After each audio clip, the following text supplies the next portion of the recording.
నమస్కారం ఘంటారావానికి స్వాగతం. ముందుగా ప్రధానాంశాలు. అనంతపురం జిల్లాలో 22,000 కోట్లతో విద్యుత్ ఉత్పత్తి సముదాయం 2,300 ఎకరాల్లో ఏర్పాటుకు లోకేష్ శ్రీకారం.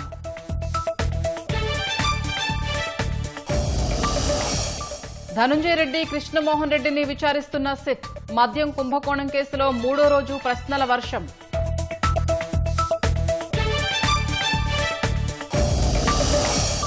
ద్విచక్ర వాహనాన్ని ఢీకొన్న లారీ, మహిళ మృతి. బాపట్ల జిల్లా ముసలపాడు సమీపంలో ప్రమాదం.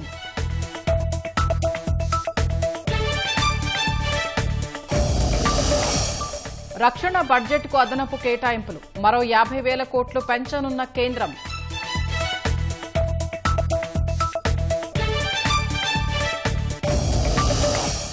పాకిస్తాన్కు IMF రుణంపై అమెరికా సైనిక సలహాదారు అసంతృప్తి. చైనాకు మేలు చేసినట్లేనన్న మిషెల్ రూబిన్.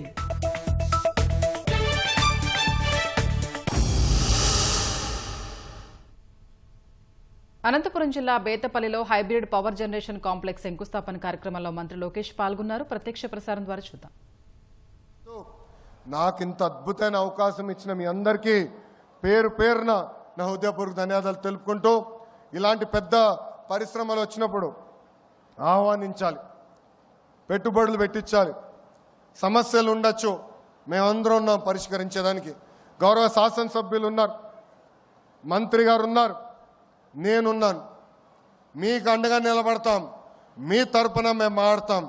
కానీ పెట్టుబడి రావాలి, పెట్టుబడులు వస్తేనే మన పిల్లలకి ఉద్యోగాలు వస్తాయి. దయచేసి ఇది అందరూ గుర్తుపెట్టుకోవాలని ఈ సభాముఖం మీ అందరు తెలుపుకుంటూ మీ అందరి దగ్గర నుంచి సెలవు తీసుకుంటున్నా. అందరికీ నమస్కారం. జై హింద్, జై హింద్, వందే వందే. అందరికీ నమస్కారం.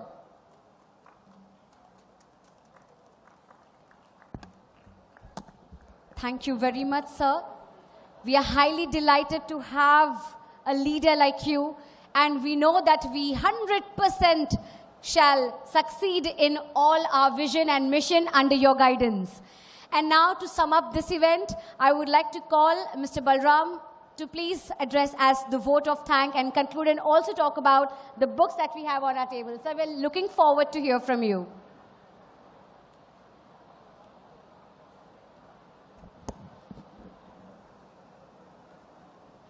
నమస్కారం, స్వాగతం అండ్ ధన్యవాదాలు. So Lokesh sir, I tried to speak in Telugu. ముందుగా రాష్ట్రమలో పునరపతి శక్తితి జీవం పోసిన గురువరణ్య ముఖ్యమంత్రి Shri Chandrababu Naidu. Then my friends told it's better to speak in English because the people will not understand whatever you are speaking. So, sir, first of all, I thank Honorable CM Shri Chandrababu Naidu ji. Liquor scam కేసులో SIT విచారణకు 3వ రోజు ధనుంజయ రెడ్డి, కృష్ణమోహన్ రెడ్డి హాజరయ్యారు. మరింత సమాచారం మా ప్రతినిధి జయప్రకాష్ ప్రత్యక్ష ప్రసారం ద్వారా అందిస్తారు.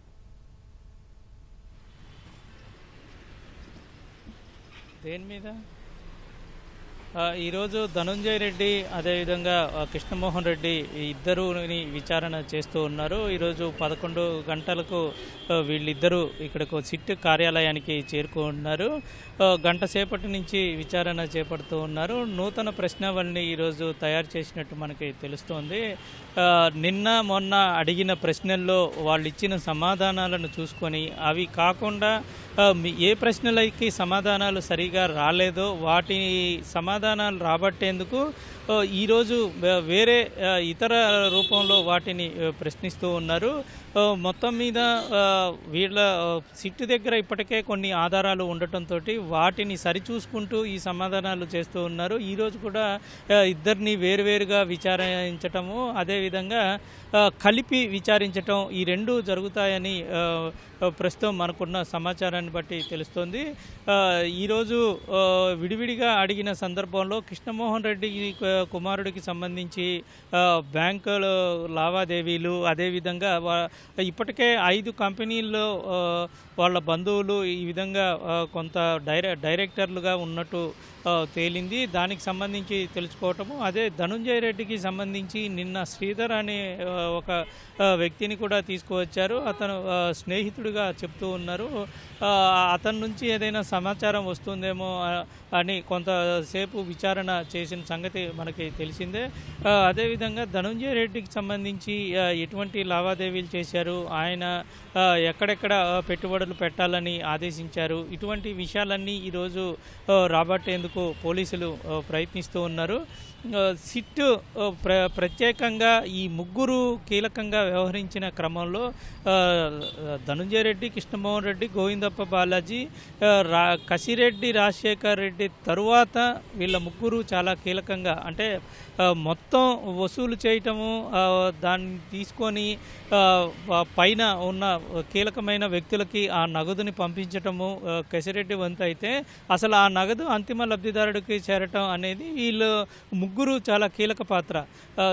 ఒకవైపు సీఏగా పనిచేసి అతనికి ఉన్నటువంటి అనుభవం ద్వారా ఏ విధంగా నగదుని, అక్రమంగా వచ్చిన ఈ నగదుని వైట్గా మార్చి తిరిగి మళ్ళీ ఆ లబ్ధిదారునికి చేర్చాలో వాటన్నిటికీ రూపకల్పన చేయటము, దాంట్లో వీళ్ళు కూడా ప్రధాన పాత్రధారులుగా ఉండి వాళ్ళకు సంబంధించిన బంధువుల ద్వారా షెల్ కంపెనీలు ఏర్పాటు చేసి కొన్ని చోట్ల పెట్టుబడులు పెట్టించి అనుమానాస్పద, అంటే కంపెనీ లావాదేవీల ముసుగులో అనుమానాస్పద లావాదేవీలు చేసి ఆ లబ్ధిదారునికి చేర్చటం వీళ్ళ కీలకమైన కర్తవ్యంగా ఇందులో సిట్టు విచారణలో కొంత బయటపడింది.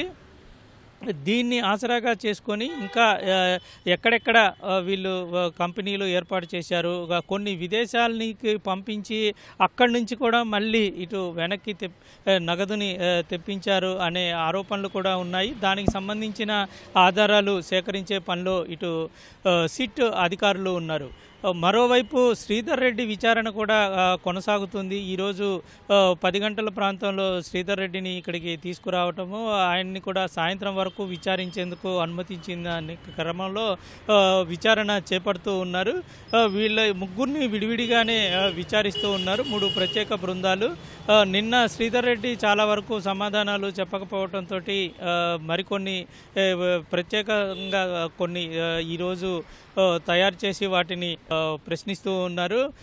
ఇందులో శ్రీధర్ రెడ్డి కూడా రాజశేఖర్ రెడ్డి తోటి సన్నిహిత సంబంధాలు ఉండటమే కాకుండా కంపెనీ ఏ విధంగా రన్ చేశారు, ఏ విధంగా వ్యవహరించారు, కంపెనీలో తయారవుతున్న మద్యం క్వాలిటీ పైన ఎవరు ఆదేశించారు, ఏమని ఆదేశించారు, ఎంతెంత నగదు పైన కమిషన్ రూపంలో చేరింది, ఇటువంటి విషయాలన్నింటికి శ్రీధర్ రెడ్డి సమాధానం చెప్పే అవకాశం ఉంది. నిన్న అసలు మేము నిబంధనల ప్రకారమే తయారు చేశాము, ఎవరు ఆదేశించలేదు అని కొన్ని సమాధానాలు చెప్పినా శ్రీధర్ రెడ్డికి సంబంధించిన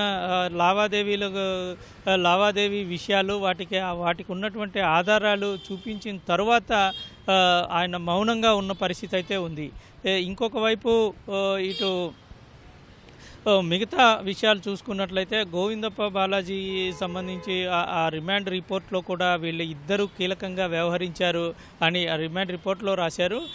అందులో ముఖ్యంగా నగదుని అంటే అక్రమంగా సంపాదించిన ఈ నల్లధనాన్ని వైట్గా చేర్చుకునేందుకు ఎటువంటి పథకాలు చేశారు అనేదే ఇక్కడ కీలకము.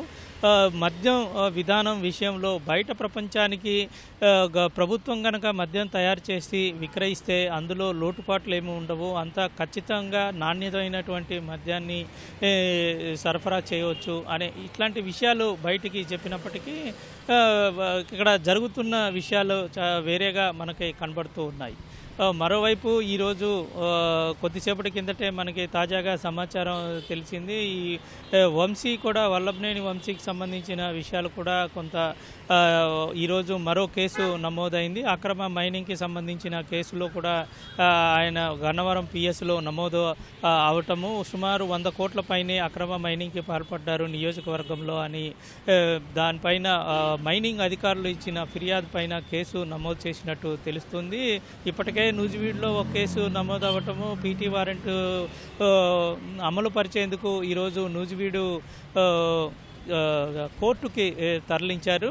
హనుమాన్ జంక్షన్లో ఉన్నటువంటి ఆ కేసు నకిలీ ఇళ్ల పట్టాల కేసుకు సంబంధించి ఈరోజు ఆయన్ని రిమాండ్ విధించే అవకాశాలు కూడా కనబడుతూ ఉన్నాయి. మరోవైపు గన్నవరం కార్యాలయం పైన దాడి చేసిన కేసులో ఈరోజు మధ్యాహ్నం తర్వాత ఉత్తర్వులు వచ్చే అవకాశం ఉంది. ఆయన బెయిల్ పిటిషన్ దాఖలు చేశారు. ఇటీవల పిటిషన్ పైన విచారణ జరిపి ఉత్తర్వులను రిజర్వ్ చేసి నేడు ఉత్తర్వులు ఇవ్వనున్నారు. అంటే ఈ ప్రస్తుతం ఈరోజు వీటికి సంబంధించి ప్రస్తుతం జరుగుతూ ఉంది. ఈరోజు సిట్ విచారణ అయితే వీళ్ళ ముగ్గురిని అంటే శ్రీధర్ రెడ్డిని సాయంత్రం 6 గంటల వరకు విచారించేందుకు సమయం ఉంది.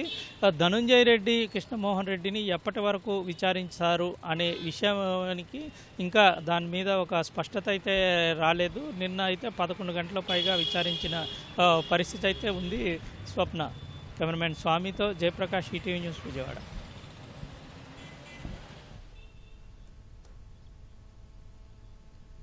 ధన్యవాదాలు జయప్రకాష్.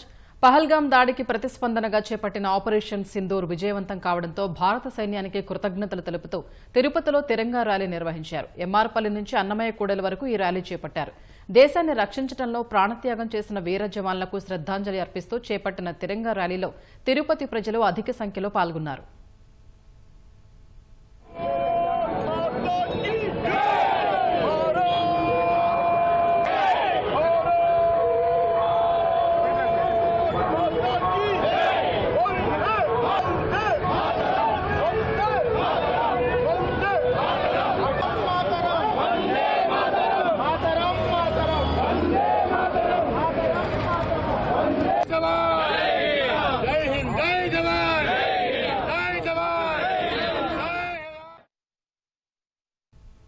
కడప జిల్లా బద్వేలు పురపాలక బృహత్తర తాగునీటి పథకానికి సంబంధించి ప్రజా ఆరోగ్య శాఖ ఇంజనీర్లు గుత్తేదారునికి 96 లక్షల బిల్లు అదనంగా చెల్లించినట్లు విజిలెన్స్ అధికారుల విచారణలో తేలింది.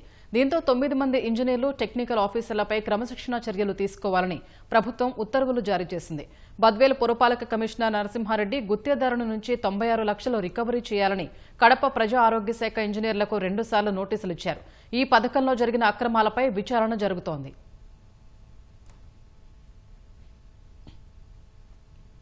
ఉమ్మడి గుంటూరు జిల్లా వ్యాప్తంగా భారీ వర్షాలు కురుస్తున్నాయి. పెదకూరుపాడు పరిధి 5 మండలాల్లో భారీ వర్షం పడింది. రోడ్లపై నీరు నిలిచి వాహనదారులు ఇబ్బంది పడుతున్నారు. గుంటూరులో బలమైన గాలుల ధాటికి పెద్ద పెద్ద చెట్లు విరిగిపడ్డాయి. విద్యుత్ స్తంభాలు నేలకొరిగి కరెంటు సరఫరాకు అంతరాయం ఏర్పడింది. రోడ్లకు అడ్డంగా చెట్లు పడడంతో అనేక చోట్ల రాకపోకలకు అంతరాయం ఏర్పడింది. నగరపాలక సిబ్బంది రోడ్లపై పడిన చెట్లను తొలగిస్తున్నారు. ప్రత్యేక యంత్రాలతో వాననీటిని బయటకు పంపుతున్నారు. అకాల వర్షాలకు కల్లాల్లో ఆరబెట్టిన మిర్చి, మొక్కజొన్న తడిసి ముద్దయ్యాయి. పంటను కాపాడుకునేందుకు రైతులు నానా తంటాలు పడుతున్నారు.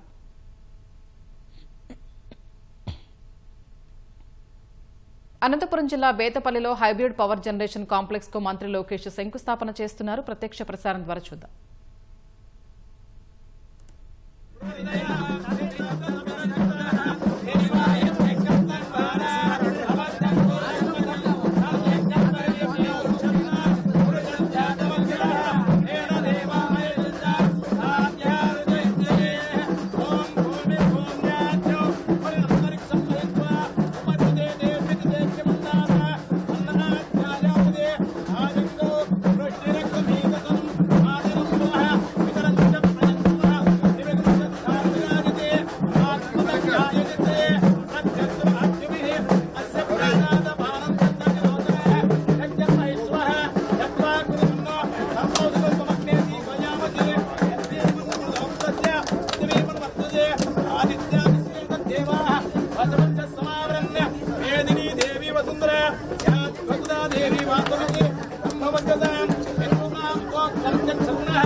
समुद्रवती सावित्री अनो देवी महत्यंगी महोदरणे महोत्यतिष्ठतु शृंगे शृंगे यज्ञे यज्ञे विभीषणे इंद्रपति व्यापिनी सरसिजयः वायुमती जलशयने वयं धाराजा मध्यमो मध्येति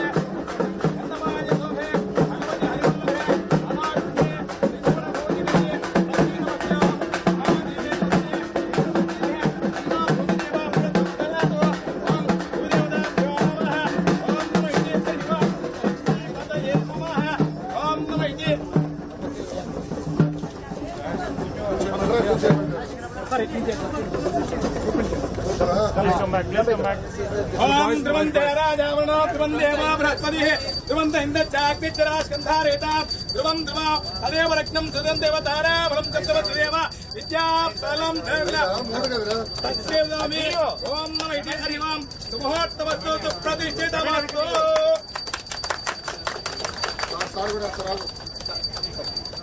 ओम नमः इति ध्रुवन्ते राजावरणो ध्रुवं देवो बृहस्पतिः ध्रुवंत इन्द्रचाग्निचरास्कन्धारेतां ध्रुवा तदेव रत्नं देवतारा बलं चन्द्रवत्देव विद्याफलं देवन्ते लक्ष्मीपते हे ग्रहस्मरामि सुमुहूर्ते सावधान लग्ने सावधान लक्ष्मी सावधानः అటు జరగండి కొంచెం అటు నాకు రొటేషన్ ఫ్రేమ్ వస్తుంది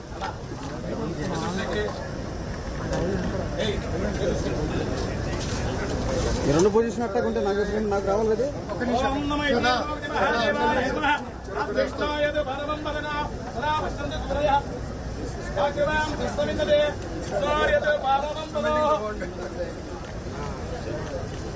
ఓం నమః ఇతే నమో భగవతే నారాయణాయ విదేవతాభ్యో నమః అద్విష్టాయద పరమం పదకం సదా వసంత సురయ దివేవ దక్షాదో అద్యప్రాసవన్యవో భాగ్యవాం సస్తమిందదే విష్ణోర్యద పరమం వదో ओम नमः इति नमो भगवते महाभूदेवताभ्यो नमः तदेव रत्नं सुदेवतारा भलो चन्द्रबलं तदेव विद्याफलं दैवं देव लक्ष्मीपते यें स्मरामि सुमुहूर्तमस्तु प्रतिष्ठमस्तु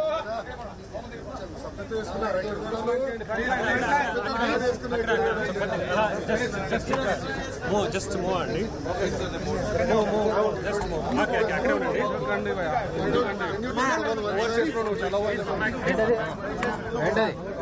కదలలే మనం వెనక్కి పదరా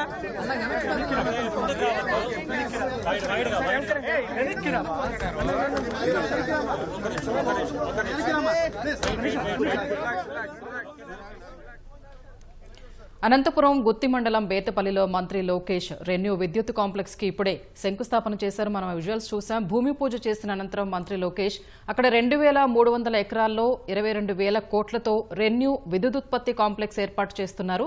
పవన సౌర బ్యాటరీ ఆధారిత విద్యుదుత్పత్తి కాంప్లెక్స్ నిర్మాణం జరుగుతోంది. ఓకే కదా ప్లీజ్ ఓకేనా బటన్ తెచ్చు కదా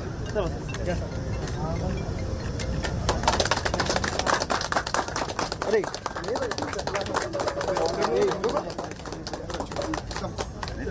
ఫోటో సరిగ్గా తీసుకుని కొద్దిగా జరగండి కొద్దిగా కాసి కొద్దిగా సార్ ఒక ఫోటో సార్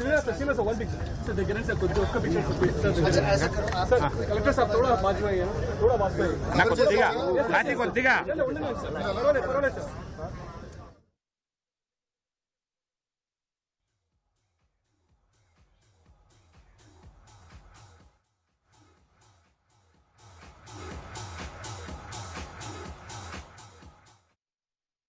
పాకిస్తాన్తో సైనిక ఉద్రిక్తతలు తగ్గుముఖం పట్టిన వేళ రక్షణ మంత్రి రాజ్నాథ్ సింగ్ భుజ్ వైమానిక స్థావరానికి చేరుకున్నారు. ఆపరేషన్ సింధూర్ విజయవంతం తర్వాత తొలిసారి భుజ్ వైమానిక కేంద్రానికి వెళ్లిన ఆయన వాయుసేన యోధులతో ముచ్చటించనున్నారు. ఆపరేషన్ సింధూర్లో పరాక్రమాన్ని ప్రదర్శించిన సైనికులను అభినందించనున్నారు. ఈ సందర్భంగా సరిహద్దు వెంట పరిస్థితుల్ని కూడా రక్షణ మంత్రి రాజ్నాథ్ సింగ్ సమీక్షించనున్నారు. పాకిస్తాన్తో సరిహద్దు కలిగిన గుజరాత్లో భుజ్ వైమానిక కేంద్రం ఉంది. నిన్న శ్రీనగర్ వెళ్లిన రాజ్నాథ్ సింగ్ సైనికుల్ని కలిసి వారిని ప్రశంసించారు.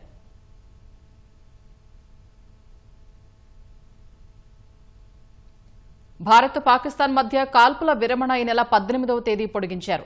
ఈ మేరకు అధికార వర్గాలు తెలిపాయి. త్వరలో ఇరు దేశాలకు చెందిన అధికారులు మళ్లీ చర్చలు జరుపుతారని పేర్కొన్నాయి. ఈ సందర్భంగా సరిహద్దు వెంట పరిస్థితులపై ఇరు దేశాలకు చెందిన అధికారులు సమీక్షిస్తారని అధికార వర్గాలు తెలిపాయి. పహల్గాం ఉగ్రదాడికి ప్రతీకారంగా ఆపరేషన్ సింధూర్ పేరుతో ఈ నెల 7న పాకిస్తాన్ పాక్ ఆక్రమిత కశ్మీర్లోని ఉగ్ర స్థావరాలపై సైన్యం నిర్వహించిన దాడుల ద్వారా ఇరు దేశాల మధ్య సైనిక ఘర్షణలు నెలకొన్నాయి. సైన్యం చేతిలో చావు దెబ్బతిన్న పాకిస్తాన్ ఈ నెల 10న చర్చల ప్రతిపాదనతో కాళ్లబేరానికి వచ్చింది. అదే రోజు సాయంత్రం నుంచి 5 గంటల నుంచి ఇరు దేశాల మధ్య కాల్పుల విరమణపై అవగాహన కుదిరింది. ఆ తర్వాత ఈ నెల 12న తొలిసారి ఇరు దేశాలకు చెందిన డీజీఎంఓల స్థాయిలో హాట్లైన్లో చర్చలు జరిగాయి. ఆపరేషన్ సింధూర్ నేపథ్యంలో రక్షణ బడ్జెట్ మరో 50,000 కోట్లు పెరగనుంది. ఈ మేరకు అధికార వర్గాల నుంచి సమాచారం అందినట్లు జాతీయ మీడియాలో కథనాలు వెలువడ్డాయి. అదనపు కేటాయింపులతో రక్షణ పద్దు 7 లక్షల కోట్లు దాటనుంది.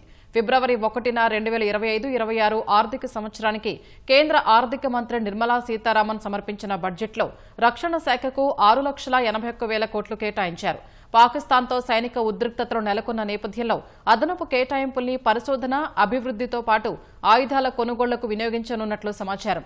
అదనపు పద్దు ఆమోదం కోసం పార్లమెంటు వర్షాకాల సమావేశాల్లో కేంద్ర ప్రభుత్వం ఈ మేరకు ప్రతిపాదించే అవకాశం ఉన్నట్లు సంబంధిత వర్గాలు తెలిపాయి.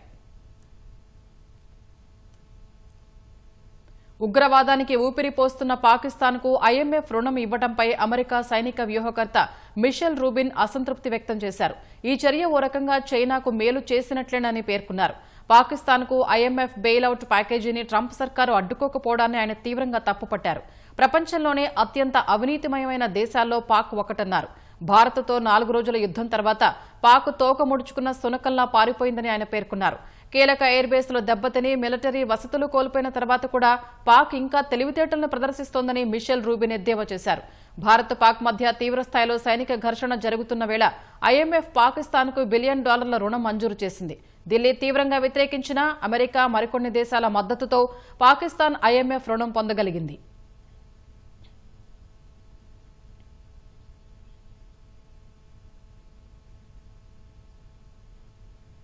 రక్షణ మంత్రి రాజ్నాథ్ సింగ్ మాట్లాడుతున్నారు. ప్రత్యక్ష ప్రసారం ద్వారా చూద్దాం.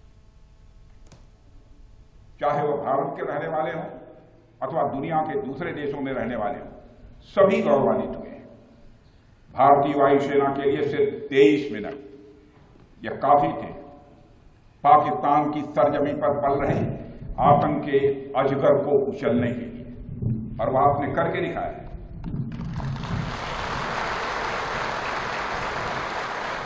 और मैं ये कहूं तो यह कहना गलत नहीं होगा, जितनी देर में लोग नाश्ता पानी निपटाते हैं उतनी देर में आपने दुश्मनों को निपटा दिया।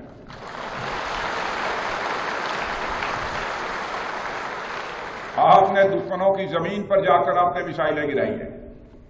उसकी गूंज केवल भारत की सीमाओं तक ही सीमित नहीं रही है, बल्कि सारी दुनिया ने सुना है मेरे दोस्तों, सारी दुनिया ने सुना। और वास्तव में वह गूंज सिर्फ मिसाइल्स की ही नहीं थी, वह गूंज थी आपके शौर्य की और भारत के सेना के जवानों के पराक्रम की।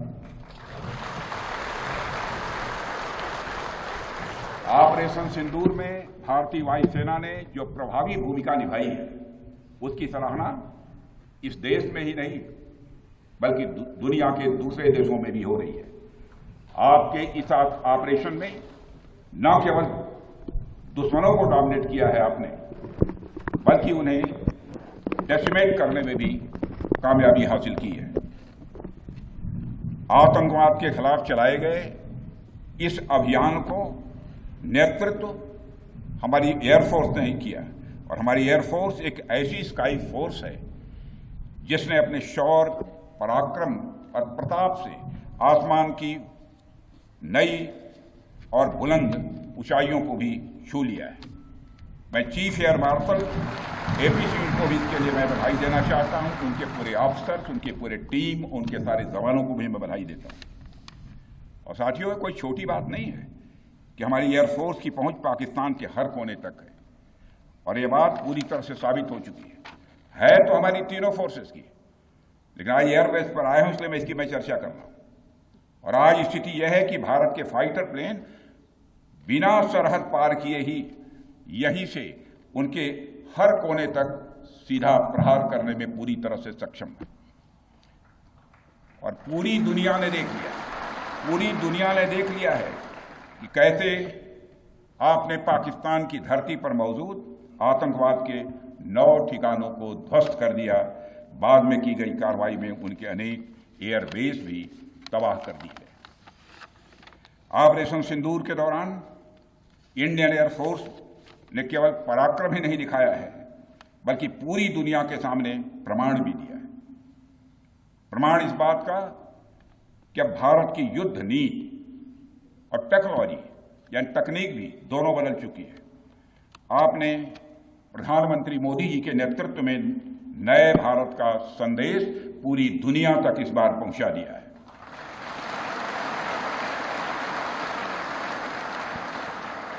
और साथियों, यह संदेश है कि अब भारत केवल विदेशों से इंपोर्ट किए गए हथियारों और प्लेटफॉर्म्स पर ही निर्भर नहीं है, बल्कि भारत में बने अस्त्र और शस्त्र भी हमारी सैन्य शक्ति का अब हिस्सा बन चुके हैं। अब भारत में बने और भारतीय हथियारों से बने हथियार भी अचूक और अभेद्य हैं। यह पूरे विश्व ने देख लिया है। ब्रह्मोस मिसाइल की ताकत को तो पाकिस्तान ने खुद स्वीकार कर लिया है। हमारे देश में एक कहावत काफी पुरानी है और वह है दिन में तारे दिखना।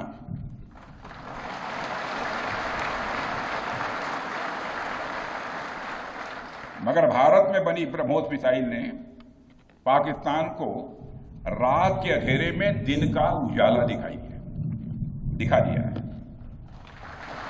रात के अंधेरे में दिन का उजाला दिखा दिया है।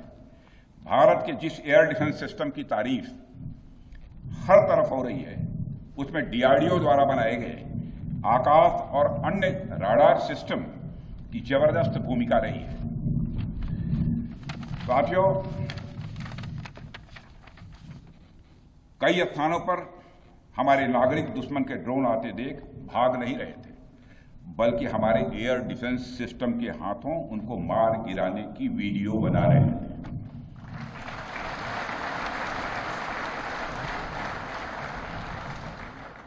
अब ड्रोन देखकर लोग भागने लगते हैं, लेकिन हमारे भारत के नागरिक वीडियो बना रहे थे।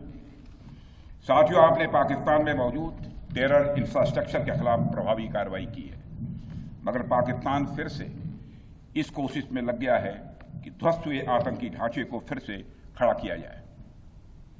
वहां की सरकार पाकिस्तानी आम नागरिकों से लिया गया टैक्स जैशे मोहम्मद जैसे आतंकवादी संगठन के आका मसूद अजहर को करीब 14 करोड़ रुपए देने में खर्च करेगी, जबकि वह यूनाइटेड नेशंस डेजिग्नेटेड टेररिस्ट घोषित हो चुका है।